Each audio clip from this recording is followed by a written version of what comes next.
All right, so today's topic, what we want to talk about today, is the price of selling your practice too early.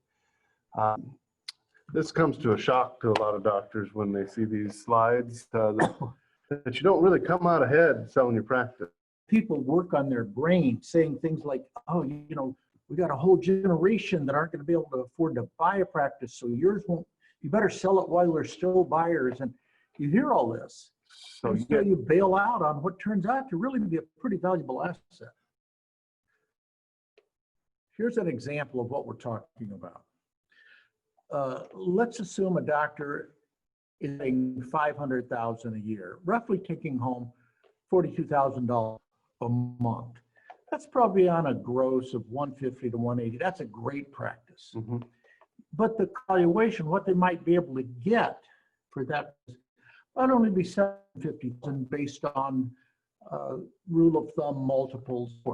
Now that can go up or down, but that's kind of what we see a lot. So this is a normal 18 times monthly net valuation. Sometimes use 50 to 80% of gross. There's all sorts of ones, but this will work for our purposes here. So here's a practice doing well. So let's say this person sells at the peak. They're in their prime. The practice is very desirable. It's updated, and they got buyers. So there you go, $750,000. Let's take a look at what would happen if instead of selling now, you work for 3 more years. So to give you an idea, 3 additional years at $500,000 a year, that'd be $1.5 million. So you'd get another $1.5 million. So you'd get more out of the practice by working than you would for selling it, plus the sale price. So $750, another $750 on top of that. So you'd be way in the black to hang on for 3 more years. But because so often the motivation to sell is energy downgrade, people have less energy, let's assume that the practice dropped to half the take home that you had before. So now you're taking home $250 a year instead of $500,000 a year. So you'd have a sale price of $375, but you would have taken out another $750,000 of inflation-adjusted income, plus your $375. You're still to the good if you keep the practice and the income, the net drops by half.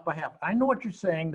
The first dollars you make are overhead, and so to drop it down, you could be cutting into your net. But some people really have done that well. They slow down, take better cases, and work with fewer staff and do good. Right. So you'd have been better off keeping the practice at half the income. All right, so let's look at 5 years down the road. If you stayed at full power for 5 years, you see, you just pull away. There's nothing quite like it. You're going to end up with $2,750,000 of inflation-adjusted income versus getting $750 now.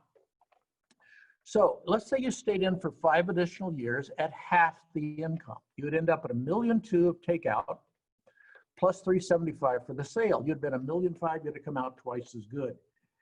Let's say though that you dropped from $500,000 down to $100,000 a year. That's when you would have actually been better off, as you can see here. You'd have been better off selling 5 years before than letting it drift down that far. So what's the message here for doctors? What would you want them to really understand from this presentation? Honestly, I would like them to consider the resale value of their practice not quite as high on their priority scale. In other words, it's not about selling your practice for the top dollar. It's about getting the top dollar out of your practice in the form of income. Right. All right. Thanks for listening.